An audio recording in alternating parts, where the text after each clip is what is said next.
नमस्कार, ये आकाशवाणी पटना है।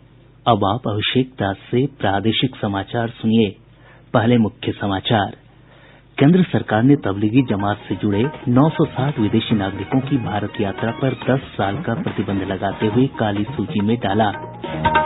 प्रदेश में आज कोविड-19 के 94 नये मरीजों की पुष्टि के साथ ही संक्रमितों की संख्या 4,420 हुई। मृतकों की संख्या 28 पर पहुंची। केंद्र सरकार ने किसानों को उनके उत्पाद का बेहतर मूल्य दिलाने के उद्देश्य से अनाज, दलहन, तिलहन और आलू प्याज को आवश्यक वस्तु अधिनियम के दायरे से बाहर किया। और चक्रवाती तूफान निसर्ग के प्रभाव से अगले 24 घंटों के दौरान प्रदेश के अधिकतर हिस्सों में तेज हवा के साथ बारिश की संभावना। अब समाचार विस्तार से। केंद्र सरकार ने आज 960 विदेशी नागरिकों की भारत यात्रा पर 10 साल का प्रतिबंध लगाते हुए उन्हें काली सूची में डाल दिया है। काली सूची में डाले गये ये विदेशी नागरिक तबलीगी जमात की गतिविधियों में शामिल थे। अप्रैल में सरकार ने तबलीगी जमात की गतिविधियों में शामिल कुछ विदेशी नागरिकों को काली सूची में डालकर उनका वीजा रद्द कर दिया था। प्रदेश में आज कोविड-19 के 94 नये मरीजों की पुष्टि के साथ ही संक्रमितों की संख्या बढ़कर 4,420 हो गई है। आज पूर्णिया और वैशाली से 12-12 मामले सामने आए हैं। नवादा से 8, सुपौल, जहानाबाद, रोहतास और गोपालगंज से 7-7, पटना और सहरसा से 4-4, गया, बेगूसराय और भागलपुर से 3-3, नालंदा, अरवल, दरभंगा और जमुई से 2-2 तथा मुजफ्फरपुर, पूर्वी चंपारण, औरंगाबाद, कैमूर, लखीसराय और सीतामढ़ी से 1-1 मामले पॉजिटिव पाये गये हैं। स्वास्थ्य विभाग के सचिव लोकेश कुमार सिंह ने बताया कि राज्य में अब तक इस वैश्विक महामारी से 28 लोगों की मौत हो चुकी है। आज पटना के एनएमसीएच में 2 मरीजों की मौत हुई। शिवहर और बेगूसराय के 1-1 बुजुर्ग मरीजों की मौत हुई है। ये दोनों पहले से कई रोगों से ग्रसित थे। श्री कुमार ने बताया कि पिछले 24 घंटों के दौरान 95 लोगों को उपचार के बाद अस्पतालों से छुट्टी दे दी गई। स्वस्थ होने वालों की संख्या बढ़कर 2,121 हो गई है। अब तक सामने आए पॉजिटिव मामलों में 3,245 प्रवासी लोगों के हैं। विभागीय सचिव ने कहा कि होम क्वारंटीन में रह रहे 4,72,000 लोगों के स्वास्थ्य की स्क्रीनिंग हो चुकी है। इनमें से 196 व्यक्तियों में सर्दी, खांसी, बुखार या सांस लेने में तकलीफ की शिकायत मिली है। इधर देश में कोविड-19 संक्रमितों की संख्या 2,16,919 हो गई है। अब तक 1,04,107 लोग ठीक हो चुके हैं, जबकि इस महामारी से 6,075 लोगों की मौत हुई है। स्वास्थ्य मंत्रालय के अनुसार स्वस्थ होने की दर 48% हो गई है। वहीं मृत्यु दर घटकर 2.80% हो गई है। नई दिल्ली स्थित अखिल भारतीय आयुर्विज्ञान संस्थान एम्स के निदेशक डॉक्टर रणदीप गुलेरिया ने लोगों को कोविड-19 संक्रमण के प्रसार को रोकने के लिए सामाजिक दूरी बनाए रखने और स्वच्छता के मानदंडों का कड़ाई से पालन करने की सलाह दी है। सारे लोगों से यही अपील करूंगा कि सोशल डिस्टेंसिंग, हैंड वॉशिंग हम पूरी तरह से करें। हम एक ये नियम बना लें कि अब से आगे से चाहे वो थूकना हुआ, चाहे वो सोशल डिस्टेंसिंग हो, चाहे जब भी घर आए तो हाथ धोएं, जब भी किसी से मिले तो हाथ जोड़ के मिले और हैंड वॉशिंग रेगुलरली करें। इससे कोविड ही नहीं, कई और इन्फेक्शन जैसे स्वाइन फ्लू है या टीबी है, ये भी हमारे देश में कम होंगी। केंद्र सरकार ने स्पष्ट किया है कि कोविड-19 एक वायरस जनित रोग है, न कि बैक्टीरिया जनित रोग। यह स्पष्टीकरण सोशल मीडिया पर चल रहे उस वीडियो के बाद आया है जिसमें दावा किया गया है कि कोविड-19 एक बैक्टीरिया है और इसका इलाज एस्प्रिन से किया जा सकता है। सरकार ने यह भी कहा है कि कोविड-19 की दवा अभी उपलब्ध नहीं है। शिक्षा विभाग ने स्कूल, कॉलेज और कोचिंग संस्थानों को खोलने के लिए सुझाव मांगे हैं। शिक्षा विभाग के अपर सचिव गिरिवर दयाल सिंह ने बताया कि इस संबंध में जिला शिक्षा पदाधिकारियों को पत्र जारी कर शिक्षण संस्थानों से 9 बिंदुओं पर सुझाव मांगे गये हैं। सभी डीईओ अपने अपने जिले के शिक्षण संस्थानों में अध्ययनरत विद्यार्थी, शिक्षक, अभिभावक और विद्यालय प्रबंधन समिति के सदस्यों से कोविड-19 के संक्रमण के प्रसार के मद्देनजर संस्थान खोलने और पठन पाठन की व्यवस्था पर परामर्श लेंगे। पटना उच्च न्यायालय में 15 जून तक वीडियो कॉन्फ्रेंसिंग के माध्यम से ही मामलों की सुनवाई होगी। मुख्य न्यायाधीश संजय करोल की पूर्ण पीठ के समक्ष सुनवाई के दौरान राज्य की अदालतों में कामकाज के तरीकों पर हुई सुनवाई में इस बात पर सहमति बनी। वंदे भारत मिशन के तहत आज 546 अप्रवासी भारतीय दुबई और ढाका से विशेष विमानों के माध्यम से गया अंतर्राष्ट्रीय हवाई अड्डे पर पहुंचे। हमारे संवाददाता ने बताया है कि दुबई से 2 विमान और 1 विमान ढाका से आया है। इन विमानों से लौटे झारखंड के 91 लोगों को सड़क मार्ग से गृह राज्य रवाना कर दिया गया। वहीं बिहार के लोगों की स्क्रीनिंग के बाद उन्हें बोधगया स्थित क्वारंटीन सेंटर में भेज दिया गया है। देश के विभिन्न हिस्सों से प्रवासी श्रमिकों के आने का सिलसिला लगातार कम होता जा रहा है। आज 9 ट्रेनें राज्य के विभिन्न हिस्सों में प्रवासी कामगारों को लेकर पहुंच रही हैं। इनसे लगभग 15,000 लोग वापस लौट रहे हैं। कल 8 ट्रेनों के माध्यम से 13,000 से अधिक लोगों की राज्य वापसी होगी। इनमें 3-3 ट्रेन केरल और कर्नाटक से, जबकि 2 ट्रेन तमिलनाडु से आ रही है। झारखंड सरकार ने स्पष्ट किया है कि बिहार समेत दूसरे राज्यों से आने वाली बसों को राज्य में प्रवेश नहीं दिया जाएगा। झारखंड के परिवहन सचिव के रवि कुमार ने बिहार सरकार को पत्र लिखकर सरकार के फैसले से अवगत करा दिया है। पत्र में कहा गया है कि निजी वाहनों को भी झारखंड में प्रवेश के लिए ई पास आवश्यक होगा।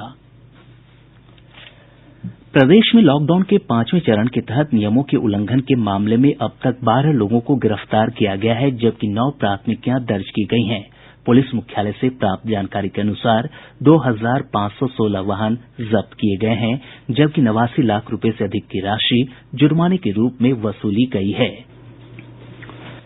प्रादेशिक समाचार आप आकाशवाणी पटना से सुन रहे हैं। केंद्रीय मंत्रिमंडल द्वारा आवश्यक वस्तु अधिनियम में संशोधन के माध्यम से अनाज, दलहन, तिलहन, खाद्य तेल और प्याज तथा आलू को आवश्यक वस्तुओं की सूची से हटा दिया गया है। सूचना और प्रसारण मंत्री प्रकाश जावड़ेकर ने कहा कि इससे किसानों को फसल की बेहतर कीमत मिल सकेगी और निजी निवेश के लिए अनावश्यक नियामक हस्तक्षेप दूर होगा। एग्रीकल्चर प्रोड्यूसर मार्केट कमेटी के बंधन से किसान मुक्त हुआ है। किसान कहीं भी उत्पादन बेच सकेगा। ज्यादा दाम देने वाले को बेचने की आजादी मिली है किसान को। ज्यादा कीमतों के गारंटी पर कृषि उपज समझौते से बेचने की किसान को अनुमति मिली है। यानी कोई निर्यातक है, कोई प्रोसेसर है, कोई दूसरे पदार्थों का उत्पादक है, तो उसको कृषि उपज दोनों के आपसी समझौता जो होगा उसके तहत बेचने की सुविधा मिली है। भारत में पहली दफा ऐसा कदम उठाया गया है। मंत्रिमंडल ने कृषि उपज व्यापार और वाणिज्य संवर्धन और सुविधा अध्यादेश 2020 को भी मंजूरी दे दी है। मंत्रिमंडल की बैठक के बाद कृषि मंत्री नरेंद्र सिंह तोमर ने कहा कि यह अध्यादेश राज्य कृषि उपज विपणन कानूनों के तहत मंडियों के दायरे से बाहर राज्य में और राज्यों के बीच बाधा रहित व्यापार और वाणिज्य को प्रोत्साहन देगा। किसान पर जो अपने उत्पादन को बेचने के लिए प्रतिबंध लगे थे, उन प्रतिबंधों से पूरी तरह मुक्त किया जा रहा है। मंडियां रहेंगी, राज्य का एपीएमसी एक्ट रहेगा, लेकिन एपीएमसी की परिधि के बाहर जो सारा क्षेत्र है, चाहे वो किसान का घर ही क्यों न हो, उस घर में जाकर भी कोई कंपनी, संस्था, processing industry, FPO, cooperative sector के समूह वहां से माल खरीदेगा और इस खरीद और बिक्री पर किसी भी प्रकार का कोई टैक्स, कानूनी बंधन नहीं होगा। हमारे संवाददाता ने बताया है कि सरकार के इस फैसले से किसान, उपभोक्ता और व्यापारी सभी वर्गों के हितों की रक्षा होगी।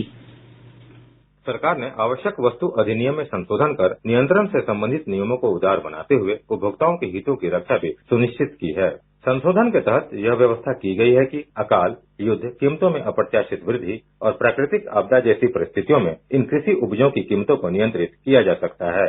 हालांकि मूल्य श्रृंखला के किसी भी प्रतिभागी की स्थापित क्षमता और किसी भी निर्यातक की निर्यात मांग इस तरह की स्टॉक सीमा की व्यवस्था से मुक्त रहेगी, ताकि कृषि क्षेत्र में निवेश प्रभावित न हो। इस संशोधन के जरिए किसान और उपभोक्ता दोनों लाभान्वित होंगे तथा मूल्य में स्थिरता भी आएगी। साथ ही भंडारण सुविधाओं के अभाव के कारण होने वाली कृषि उपज की बर्बादी को भी रोका जा सकेगा। आनंद कुमार, आकाशवाणी समाचार, दिल्ली। केंद्र सरकार द्वारा आवश्यक वस्तु अधिनियम में संशोधन का बिहार के किसानों ने स्वागत करते हुए कहा है कि इससे उनकी आमदनी बढ़ेगी। हमारा नाम रामबालक सिंह है, ग्राम बाजपुर के रहने वाले हैं, जिला नवादा पड़ता है। हम लोग किसान हैं। हमारे पहले मोदी जी से मैंने जो कानून लागू हुआ था, घर में गल्ला रखते थे, उस पर छापामारी हो जाता था, इसलिए डर से जहाँ था हम लोग बहुत मजबूर थे। अब मोदी जी से कानून से छुटकारा मिल गया है, इसलिए हम लोग छूट हो गए, जहाँ मन था हम लोग दे सकते हैं। हम लोग कोई चीज का डर नहीं है, इसलिए मोदी जी के हम लोग धन्यवाद करते हैं। हम दरभंगा जिला घनश्यामपुर प्रखंड से जयप्रकाश चौधरी बाजि रहल छी। आई 50 वर्षक बाद हमरा सबके एकटा स्वर्णिम उपहार श्रीमान प्रधानमंत्री महोदय देलनि हैं जे हमरा सबहक सौदा, हमरा सबहक आब खेती के आलू प्याज ई सब उचित दाम में बिकायत, हमरो सबके 2टा पाई हैत, हमरो सब से लाभान्वित ऐसे है। बहुत बहुत धन्यवाद। कोरोना महामारी के दौर में सोशल मीडिया को जन जागरूकता के लिए किस प्रकार उपयोग किया जा सकता है, यह कर दिखाया है रोहतास की महिलाओं ने। लोकप्रिय सोशल मीडिया प्लेटफॉर्म व्हाट्सएप पर हेलो बहन नाम से एक ग्रुप बनाकर महिलाएं अपने काम से तारीफ बटोर रही हैं। सुनते हैं सासाराम से हमारे संवाददाता की एक रिपोर्ट। महिलाओं का व्हाट्सएप समूह हेलो बहन इन दिनों रोहतास जिले में चर्चा में है। इस समूह के माध्यम से संझौली प्रखंड की उप प्रमुख मधु उपाध्याय ने एक अभियान सा शुरू कर रखा है। ये बताती हैं, हेलो बहन चेन के माध्यम से हम लोग एक साथ एक दूसरे को जोड़े और ये चैनल से सब प्रत्येक महिलाएं 5 महिलाओं को जागरूक की कोरोना वायरस के प्रति, और ये चैन का सिलसिला आगे बढ़ता गया और जिले में आज लगभग 5000 महिलाएं इस चैन से जुड़ रही हैं और लोगों को, महिलाओं को, घर के प्रत्येक मेंबर को इसके प्रति, कोरोना वायरस के प्रति जागरूक कर रही है। इसमें हमने गले में संक्रमण के लिए, गले में दर्द के लिए बताया और काढ़ा पीने के लिए, काढ़े का नियमित सेवन करने के लिए बताया और बहनों से ये भी कहा कि कोई अप्रवासी मजदूर बाहर से आते हैं तो उनकी भी सूचना प्रशासन को हम लोग अपने चैनल के माध्यम से, चैन के माध्यम से दें। और इस तरह हम सभी बहनों का ये मानना है कि आज हमारे पूरे जिले में घर का बच्चा इस कोरोना वायरस के प्रति जागरूक हो गया है। एक अन्य सदस्य ने बताया कि अब बड़े पैमाने पर जन जागरूकता की दरकार है, हम उसे पूरी करने की कोशिश कर रहे हैं। ज्यादा से ज्यादा औरत लोग को जागरूक कीजिए और बताइए कि हम लोग को कैसे सोशल डिस्टेंसिंग बना के रखना है। अगर जो लोग बाहर से आते हैं तो उनको मतलब उनसे दूरी बना कर रखना है और डीएम और वीडियो से आग्रह करना है कि आप यहाँ आए हुए हैं बाहर से प्रवासी मजदूर, उनको जांच में ले जाइए। हेलो बहन की बढ़ती संख्या उसकी लोकप्रियता का परिचय देती है। समाज की समस्या समझते हुए महिलाओं के बीच से ही उठकर हेलो बहन की सदस्य सबसे सुलभ तकनीक का इस्तेमाल कर रही हैं, क्योंकि मोबाइल तथा व्हाट्सएप की अब घर घर तक पहुंच है। आकाशवाणी समाचार के लिए सासाराम से ददन पांडे। मतदाता सूची में नए नाम दर्ज करवाने का काम 15 जून से शुरू होगा। मुख्य निर्वाचन पदाधिकारी ने इस संबंध में आदेश जारी कर दिया है। साथ ही पुराने मतदाताओं से नाम, पता, उम्र तथा पिता और पति के नाम में भी सुधार के लिए आवेदन लिए जाएंगे। चक्रवाती तूफान निसर्ग के प्रभाव से अगले 24 घंटों के दौरान प्रदेश के अधिकतर हिस्सों में तेज हवा के साथ बारिश की संभावना बनी हुई है। मौसम विभाग के अनुसार तूफानी हवा राज्य में दक्षिण पश्चिम की ओर से प्रवेश करेगी, जिससे बक्सर, भोजपुर, भभुआ, जहानाबाद और औरंगाबाद में तेज आंधी के साथ बारिश की आशंका है। उत्तर पश्चिम के जिले पूर्वी और पश्चिम चंपारण, सिवान, सारण और गोपालगंज के क्षेत्रों में भी बारिश का पूर्वानुमान व्यक्त किया गया है। इधर आज प्रदेश के कई हिस्सों में हल्की से मध्यम बारिश हुई है।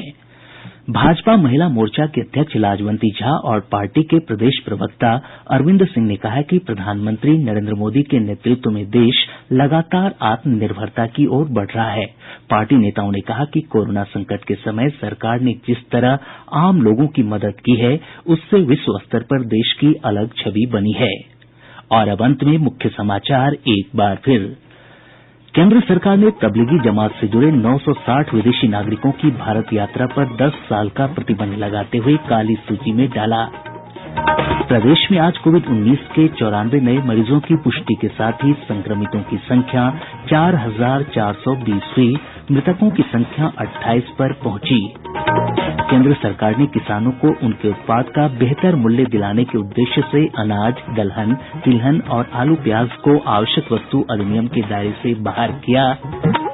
और चक्रवाती तूफान निसर्ग के प्रभाव से अगले 24 घंटों के दौरान प्रदेश के अधिकतर हिस्सों में तेज हवा के साथ बारिश की संभावना। इसके साथ ही आकाशवाणी पटना से प्रसारित प्रादेशिक समाचार का ये अंक समाप्त हुआ। घर में रहिए, सुरक्षित रहिए और सुनते रहिए आकाशवाणी।